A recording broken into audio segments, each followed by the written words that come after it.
share with you over the next few weeks some thoughts about the Beatitudes. And I've already more recently talked about blessed are the poor in spirit, and I've talked about how my understanding is that the poverty of spirit has to do with knowing that you have not made yourself, knowing that you are your brothers and sisters' keepers, knowing that you fail oftentimes. We all fail oftentimes, and that our poverty of spirit keeps us, as a result, from moving beyond and doing the kinds of things and being the kind of person that Jesus has called us to be.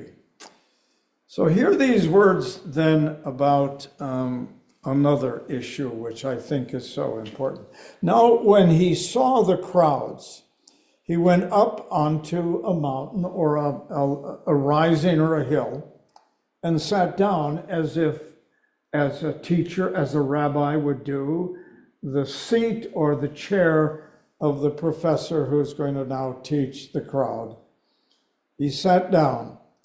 His disciples came to him, and he began to teach them, saying, "Blessed are those who mourn, for they will be comforted."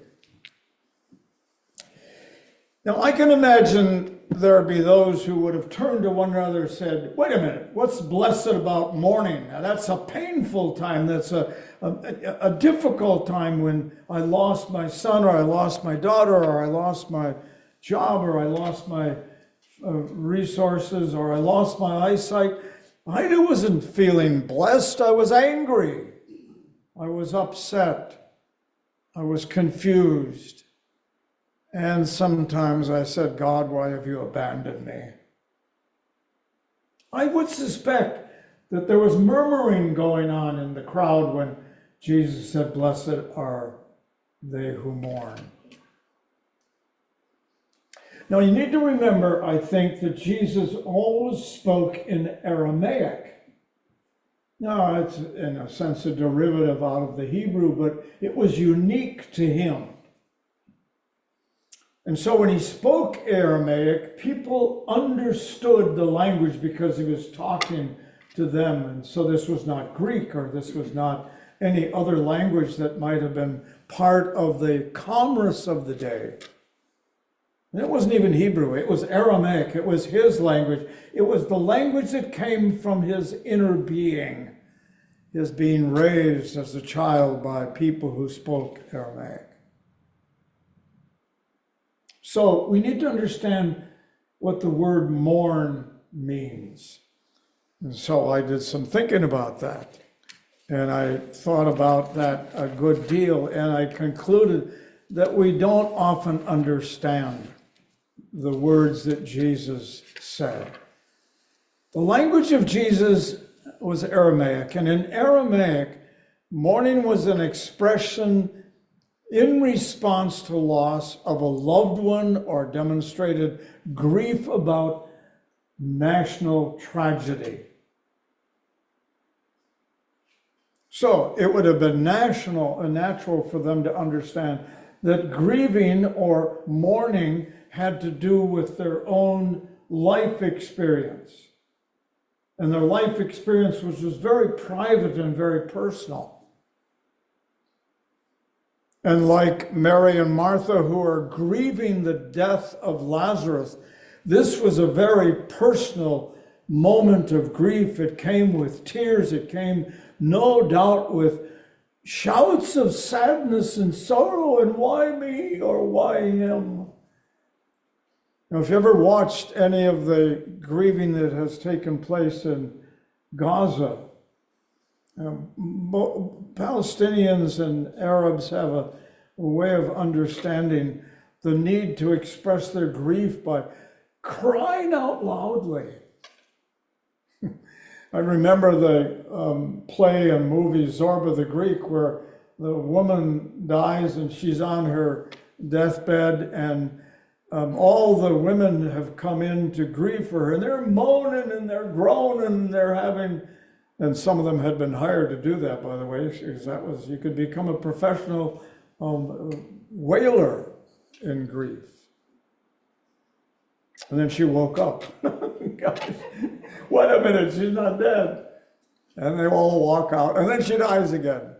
Remember the movie? It was a fascinating movie. They also had taken all of her clothes, they had to put them back again. That was fascinating.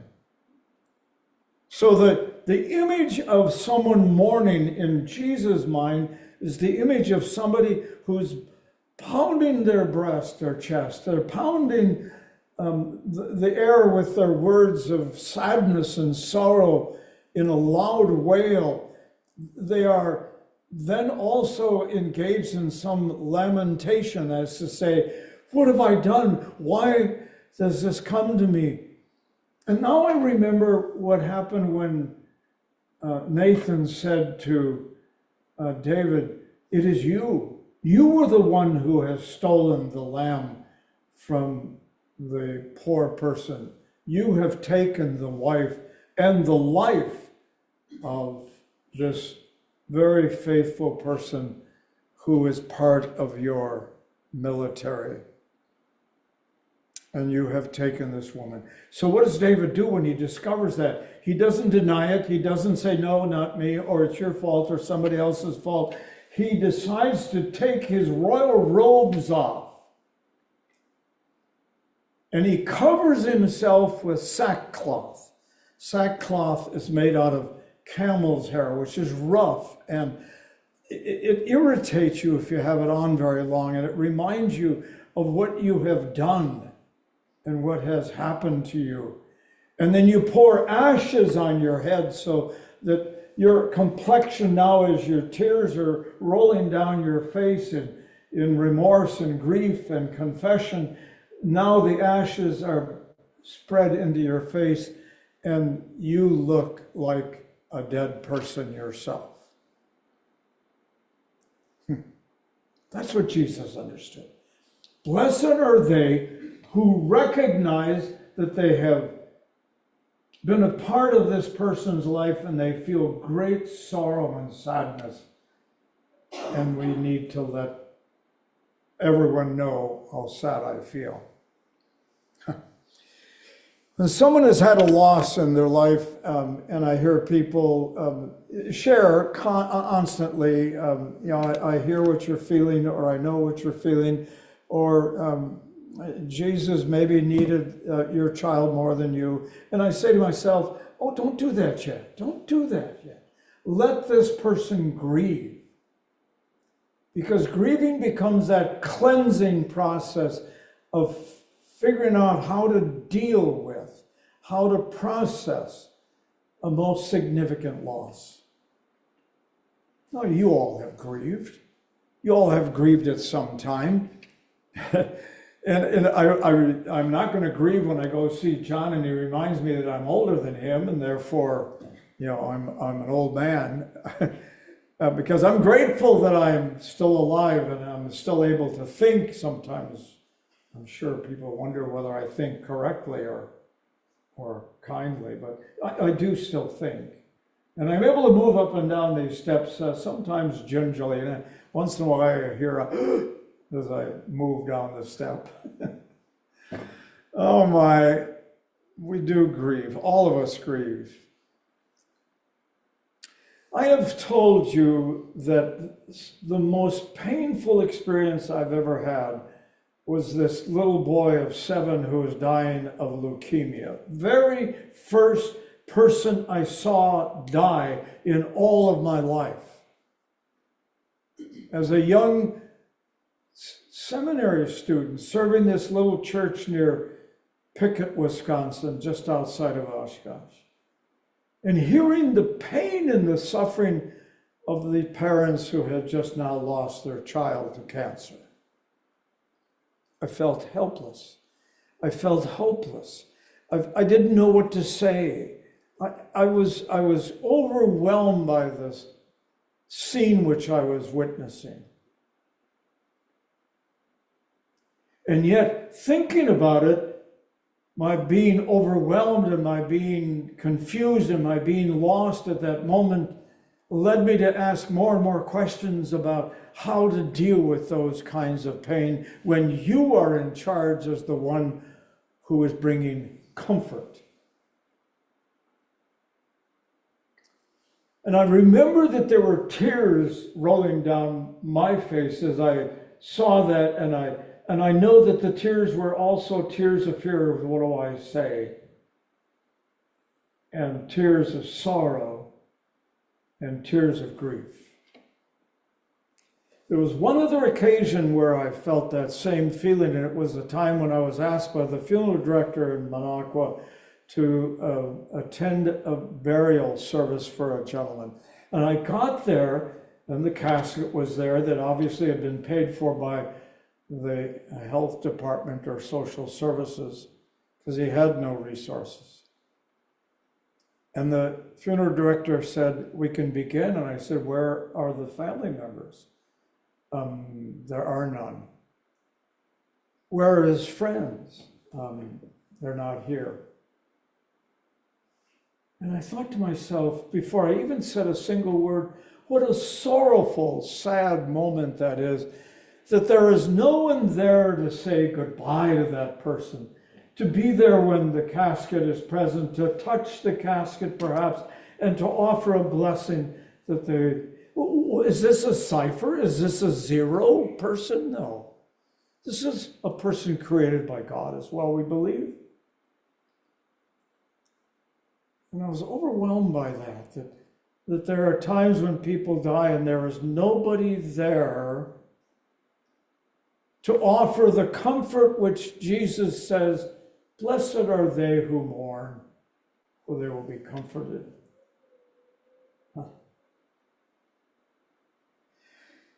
Now, all of us have been through these painful times that are happening now.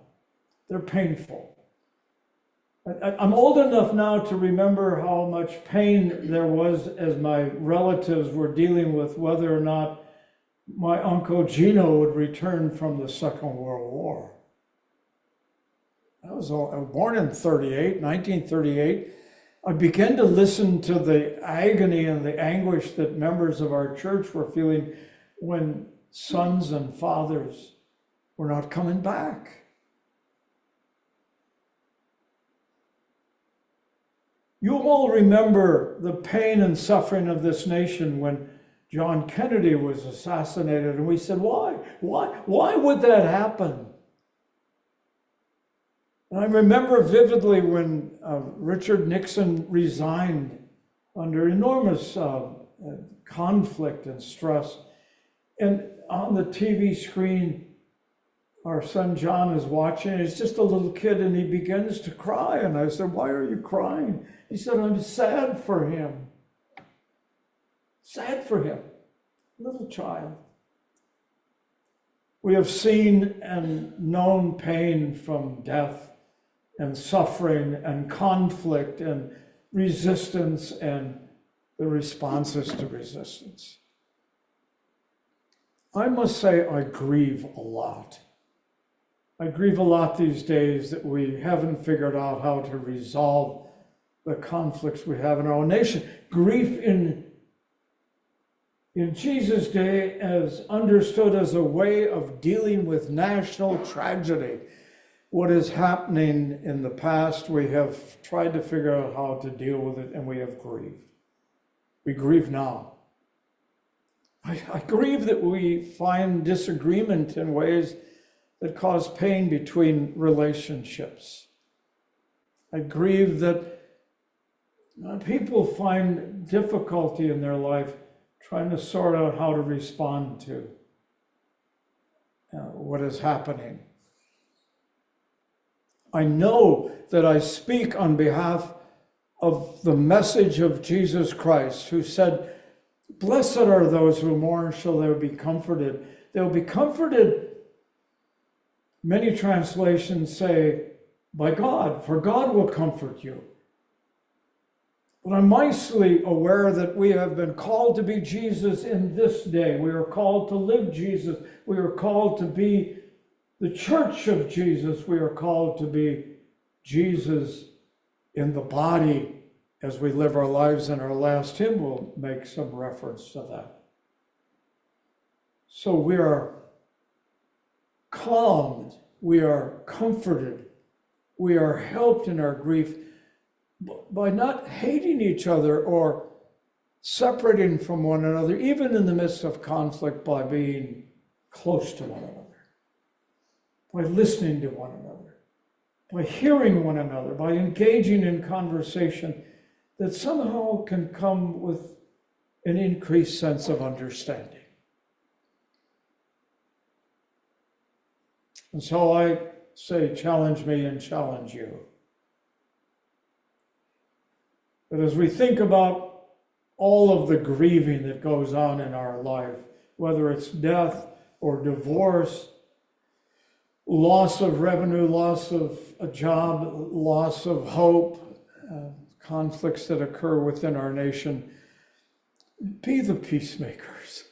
Be the ones who offer counsel and guidance and comfort in the midst of that grief. That's who we're called to be. So I pray indeed that the words of Jesus will be understood. Blessed are they who mourn, who grieve, who fear, who feel angry, who feel lost, who feel abandoned, who feel left out, and who are discounted and are the only person there as they're buried into the casket.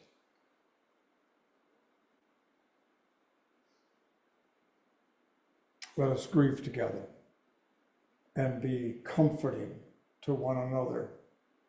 In the name of Jesus Christ, I pray. Amen.